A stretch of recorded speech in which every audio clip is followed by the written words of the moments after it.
Olá pessoal, aqui é o professor Joaquim e nós vamos dar continuidade à nossa aula de lógica de programação.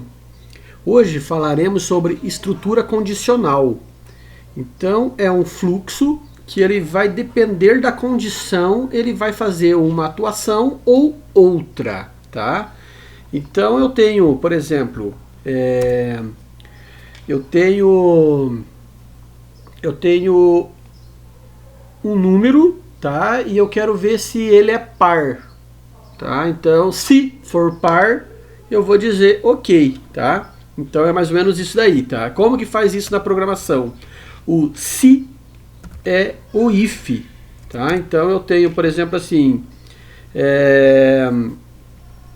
eu vou verificar, eu vou ter dois números, tá? Vou pegar int n1, vírgula n2. Vou dizer que o N1 vale 7 e vou dizer que o N2 vale 10. Eu vou ver qual que é o maior número, tá? Se N1, quero ver se o N1 é maior que N2, tá? Eu vou dizer echo é PHP, cout, eu vou dizer o número 1 é maior, ok? Se o N1 for menor que o N2, eu vou dizer cout o número 2 é maior. Essa é a estrutura simples, então é só o if, tá? Eu vou executar aqui, nós vamos ter como resultado que o número 2 é maior, tá? Tá sem acentuação ali, então eu vou tirar o acento aqui, mas já mostrou que o número 2 é maior. Então essa é a estrutura do if, tá? Então eu posso, olha ali, ó, o número 2 é maior, ok? Vamos trocar aqui pra gente ver. Então agora esse daqui é o número 17, então o número 1 deve ser o maior.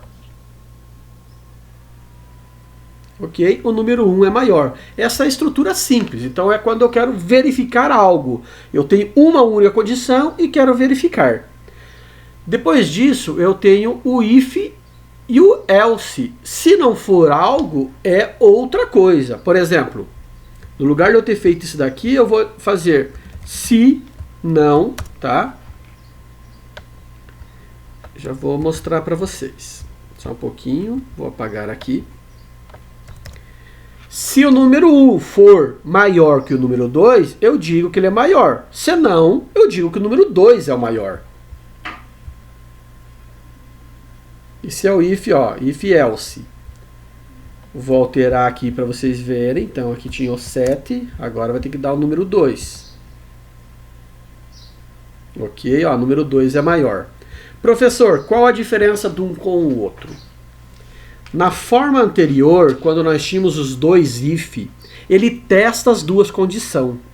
Aí você pensa, se eu tiver 100 números, ele vai testando todas as condições. Então isso gera muito mais processamento.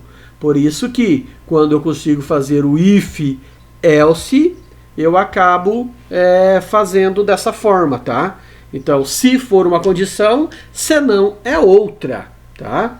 Então, o if eu uso quando é algo simples. Por exemplo, eu quero verificar, eu quero dar os parabéns para as mulheres se o dia for 8 e o mês for 3. Então, eu vou criar isso daqui, tá? Então, é algo simples, eu tenho um int, dia, vírgula, mês, tá? Eu vou iniciar aqui no mesmo. Dia igual a 8 e o mês igual a 2, tá? Aí eu vou fazer um se dia for igual a 8 e mês for igual a 3, quer dizer que é o dia da mulher. Então eu vou dizer cout parabéns a todas as mulheres. tá? Então eu tenho um único if que eu vou testar uma única condição. Nesse nosso exemplo, ele não testou porque o nosso dia é 2, tá? Ah, mas hoje é o mês 3. Então, beleza, vamos lá, ó. Agora vai ter a mensagem. Parabéns a todas as mulheres. É uma condição simples. Se. Tá? Então eu não tenho o else aqui. Porque, eu não vou exibir uma mensagem Seote, hoje não é o dia comemorativo alusivo ao Dia da Mulher. Eu não vou fazer isso. Então ela é algo simples. Simplesmente estou verificando se aquela condição é verdadeira, tá? Ok? Mas eu quero ver se dia e o mês, vou voltar para o N1 e o N2. Ou vou chamar de nota 1. Ou vou usar apenas nota, tá? Eu quero ver se a nota é maior que 7, ele foi aprovado. Int nota, aí o cara tirou a nota 8, tá? Aí eu vou verificar assim. Se nota for maior ou igual a 7, você está aprovado. Parabéns. Você está aprovado. Ok? Se não, tá? Ou simplesmente vou exibir isso daqui, ó. Exibiu. Mas e se ele for reprovado? Ele tirou 5. Eu não tenho nada. Então, nesse caso, eu uso um else. Ele está aprovado. Se não, eu vou dizer que Seote, você reprovou. Que pena. Ano que vem tem de novo. Bora estudar. Ok, vamos lá então.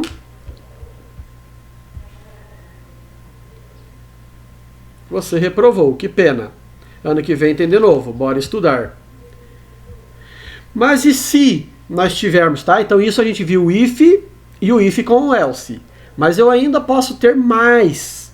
Por exemplo, eu sei que se ele tirar 5, ele ainda tem direito à recuperação. Abaixo de 5 já nem vai pegar a recuperação. Mas com 5 ele tem direito. Então eu tenho que criar vou deixar esse else para o final, tá? Então todo if pode ter um else. Não existe um else sem if. E ainda existe o else if, tá? Então é uma nova condição. Se nota for maior que 7, se nota for maior ou igual a 5, tá? Eu vou dizer que Seote, você está em recuperação. Bora se dedicar e passar. E aí eu uso um else aqui ao final, tá? Eu sempre vou finalizar com uma opção de else. Poderia não colocar ela, tá? Mas eu deixo ela como default. Tipo, maior que 7, maior ou igual que 7 entra aqui. Maior ou igual que 5 entra aqui. E se não for, ou seja, então eu já por dedução, isso é lógica, gente. E se for por dedução, eu já caio no else aqui. Você está reprovado. Vamos ver no nosso exemplo que a nota foi 5, você está em recuperação. Bora se dedicar e passar. Aí ele tirou 8. Você está aprovado, parabéns. Agora ele tirou 3. Você reprovou, que pena, ano que vem tem de novo, bora estudar, tá? Então essa é a estrutura de if. Vimos a estrutura de if, a estrutura de if else e a if e com else alinhada com um if, tá? O nome é isso aí mesmo, aninhada, tá? É quando eu começo a fazer várias sequências. E posso ter mais opções, tá? Um exemplo que eu gosto de usar muito é o do IMC. eu recebo a altura, o peso da pessoa e eu vou calcular o valor do IMC a partir de uma fórmula. E depois disso eu tenho que verificar o índice, né, do IMC dele, e lá ele pode ser obeso, sobrepeso, ele tem mais do que 3 opções, então eu tenho que, dentro daqueles intervalos, escolher qual a condição da resposta que eu tenho que fazer. Então isso é uma estrutura condicional. A partir de um resultado, de uma informação, eu faço uma condição, tá? Voltando aqui, se a nossa nota for 7, ele chegou aqui no if, isso aqui é verdadeiro. Ele já não testa mais o restante. Isso que é legal de fazer o if else alinhado, tá? Ele já não testa mais a condição. E acabou. Se ele for 5, ele vai até aqui, entrou aqui. A hora que ele tiver uma verdadeira, ele já não testa. Se eu fizer um monte de if, assim, ó. E aqui um if, nota menor que 5, ele funciona também, gente. Só que aí ele testa todas as 3 condições, tá? Nesse exemplo são só 3 condições. Isso gera processamento. Aí você pensa num programa aí que você tem vou chamar assim, 100 condições, tá? 10 no lugar, 10 em outro, 20 em outro, 50 em outro. O processamento vai ficar lento. O seu programa vai começar a ficar lento, tá? Então a gente não usa essa estrutura simples. Então sempre que possível usamos essa estrutura aninhada, que é um if juntamente com um if else, tá? E para lembrar, todo if pode ter um else. Não existe else sem if, tá? Não existe eu dizer senão algo, tá? Primeiro eu tenho que dizer se isso, senão algo, tá? Então, se eu for fazer simplesmente o else, ó, vou apagar, vou rodar primeiro para vocês verem que tá tudo funcionando. Ali funcionando. Se eu apagar e deixar só o else, ele vai dar um erro. O else não existe sem if. Olha aí, erro. Eu tenho que ter um if para ter um else, tá? Também não posso simplesmente, quando eu uso só o else, tá? Eu não posso colocar condição, por isso que eu tenho esse if aqui. Não tem como eu usar o else assim, ó. Senão, nota maior que isso, tá? Vai dar erro também. Olha aí, eu tenho que ter porque eu estou testando uma condição. O else ao final, ele é meio que o default. Quando eu não tenho nada mais para testar. Eu quero dizer, nenhuma das opções anteriores foi verdadeira, então faça isso daqui. Ok, gente? Então hoje nós vimos estrutura condicional. Eu vou deixar alguns exercícios para vocês fazerem, tá? Deixei aqui anotadinho. Então o primeiro é isso aqui. Em uma empresa brasileira, um funcionário bem remunerado se ganha até 5 mil. E mal remunerado se ganha abaixo disso. Faça um programa que verifique se o funcionário é bem ou mal remunerado. Então vocês têm que pedir o valor, tá? E não vamos usar a vírgula, então assim, tá?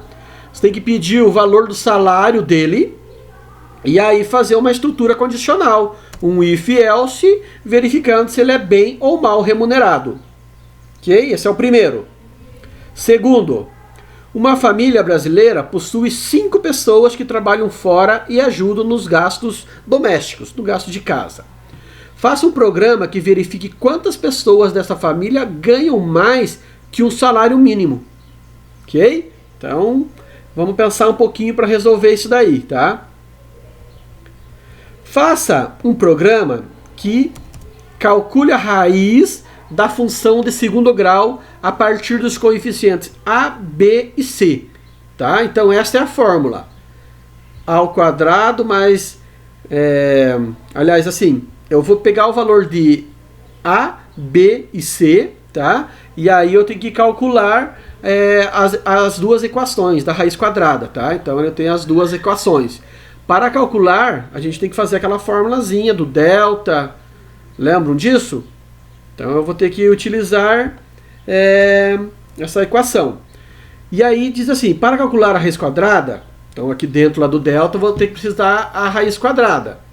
Tá? Então, use a função ESCRT da biblioteca MAT. Como que eu faço isso, professor? Vou ajudar a calcular a raiz quadrada. Tá? CMAT, vou colocar aqui em cima essa biblioteca, vou apagar o nosso código aqui, tá? E vou incluir uma nova biblioteca. Include, abro e fecho aqui e coloquei a biblioteca. Agora eu consigo usar funções da biblioteca CMAT. E uma das funções é isso daqui, tá? SQRT. E ela vai me retornar o valor da raiz quadrada de um número. Tá? Eu vou usar assim. Vou criar uma variável int raiz. Tá? E vou dizer que a raiz é igual ao SQRT de 144. Raiz quadrada de 144 é 12. Então a minha raiz vai ter que valer 12. Tá? Então eu vou dizer assim. Cout R2, que é a raiz quadrada, né? Vou tirar o acento. Vou colocar aqui raiz. End-L. Vamos executar. Raiz quadrada é 12. Ok? Então isso daqui é para fazer o cálculo da raiz quadrada. Outro que eu posso fazer é aí não é a raiz, é o exponente, é o POU. Tá? Então, aqui no lugar de raiz, vou usar como raiz a variável, tá? Então, 13 elevado ao quadrado, tá, gente? Vou usar assim para mostrar que é elevado ao quadrado. 13 ao quadrado. O POU não funciona nessa biblioteca. Tipo... recebe um tipo... eu tenho que dizer elevado a quanto? Então, 13 elevado a 2.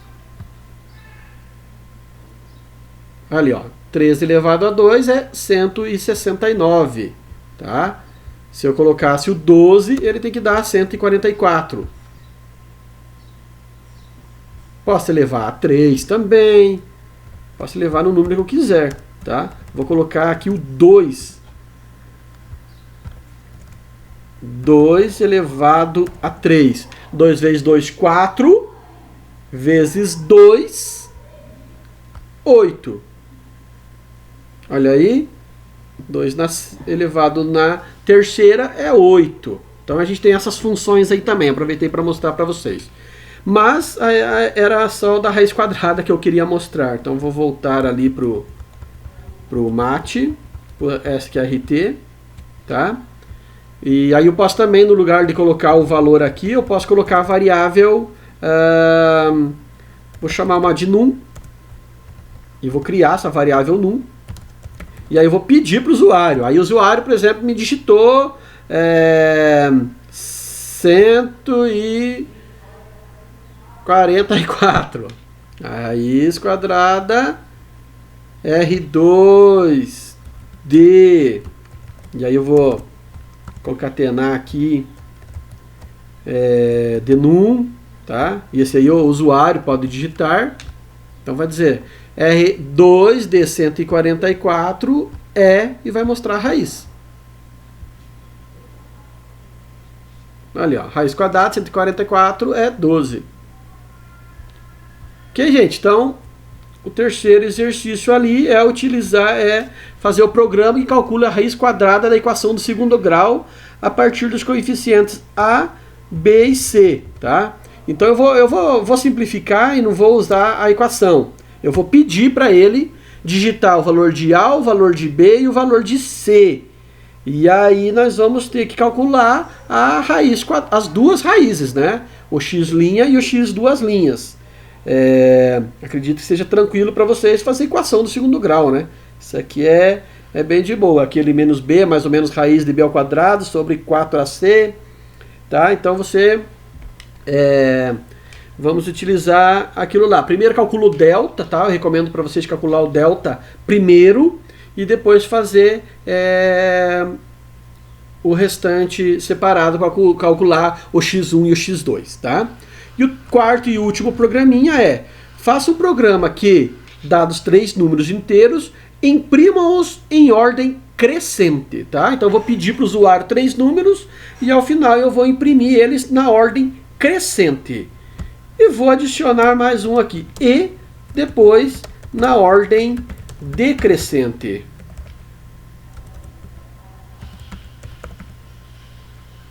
Ok, então nós temos 4 exercícios aí para a gente trabalhar bastante com a estrutura condicional. Qualquer dúvida, me procurem, estou à disposição. Um abraço a todos e bons estudos.